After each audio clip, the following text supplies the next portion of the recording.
Hello and welcome to Pompey Talk in partnership with Jan Lee. My name is Martin McMahon and join me in the studio today to discuss Pompey's 1-0 defeat against Accrington is News Chief Sports Writer Neil Allen.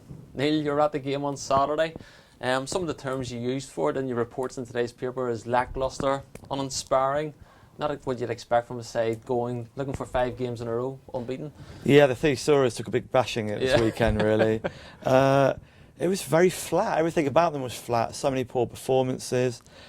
It was just there was nothing there about them, and it was the final result. They fully deserved to lose. They didn't deserve a point. They didn't deserve anything from the game. The manager admitted that himself. He was very honest about it afterwards. It was really, really poor, which is, I think I used the word baffling and bewildering, because they won 4 games in a row. They played so well in a couple of them, and then the same team turned up and produced that on Saturday, and it wasn't a very good game overall. Pompey didn't even get a shot on target. It was really, really disappointing. Yeah. The fact that they didn't get a shot on target, it seemed out of character from what we expected from the game. We expected Pompey, knew it was going to be a difficult game, but we expected more than that performance. Well, when Pompey lost at Morecambe, they got rightly a lot of criticism, but they had 20 shots then. They didn't even get one on Saturday. It's a worrying statistic. Yeah, so there was just nothing about them. So many players, especially the attacking ones, just failed to sparkle. Yeah. And a lot of them weren't even average. It was really, really disappointing and frustrating, because I've read some comments about how Pompey should be more consistent. Well, they won 4 games previously. For me, that's consistency. So this is a blip if you judge it on that basis. And it was just nowhere near what we've seen them produce in recent weeks. It came from nowhere, when at a time when they should have gone there full of confidence, full of belief, and buoyed from the last month of results.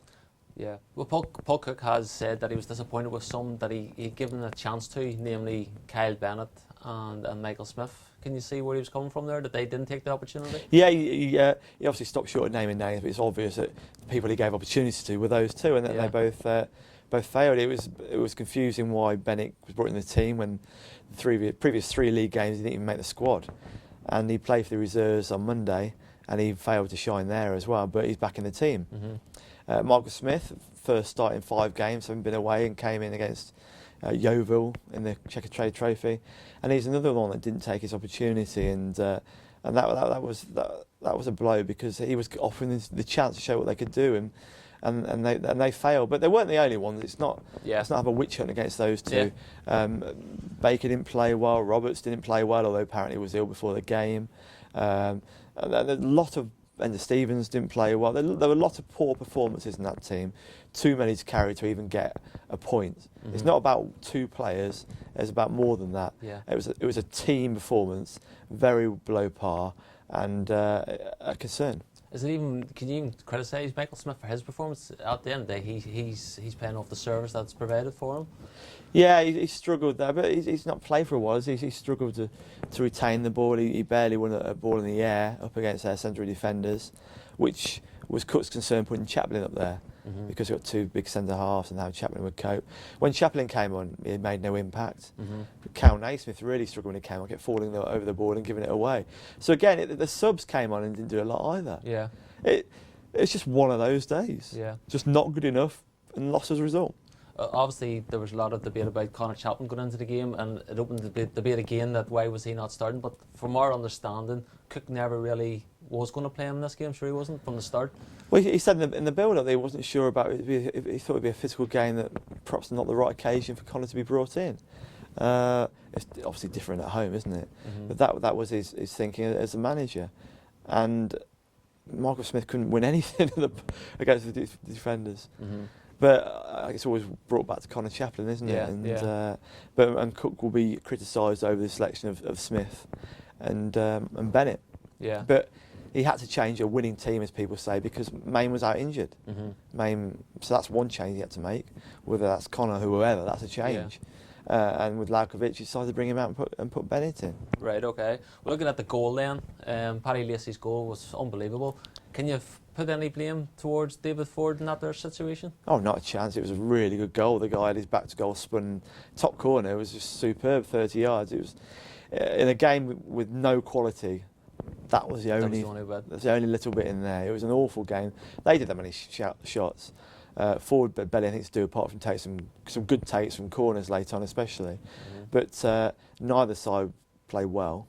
But that was worthy to win any contest. Yeah, and you mentioned Enda Stevens earlier. A rare off day for him, which is really surprising. He's Pompey's Mr. Consistency. Yeah, but it just happens that the League Two teams, players do have bad games. But it's just unfortunate for Pompey.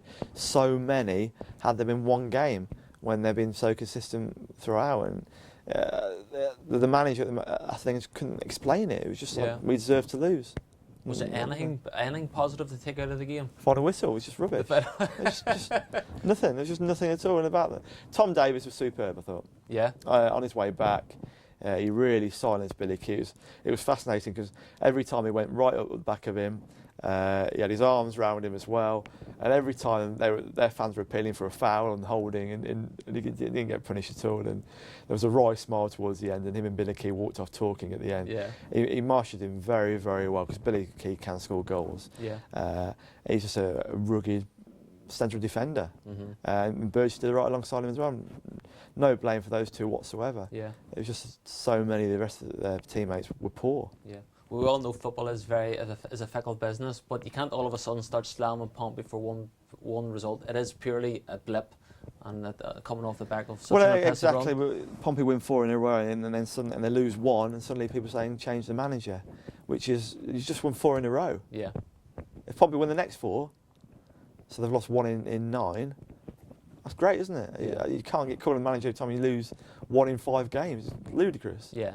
And Pompey in the 5th. It was a bad. They deserved to lose. A bad game. Move on. Beat Barnet. Beat Barnet on Saturday. Okay, Neil. Thanks for your thoughts. You'll be watching Pompey Talk in partnership with Jan Leap. We'll see you all again soon. Goodbye.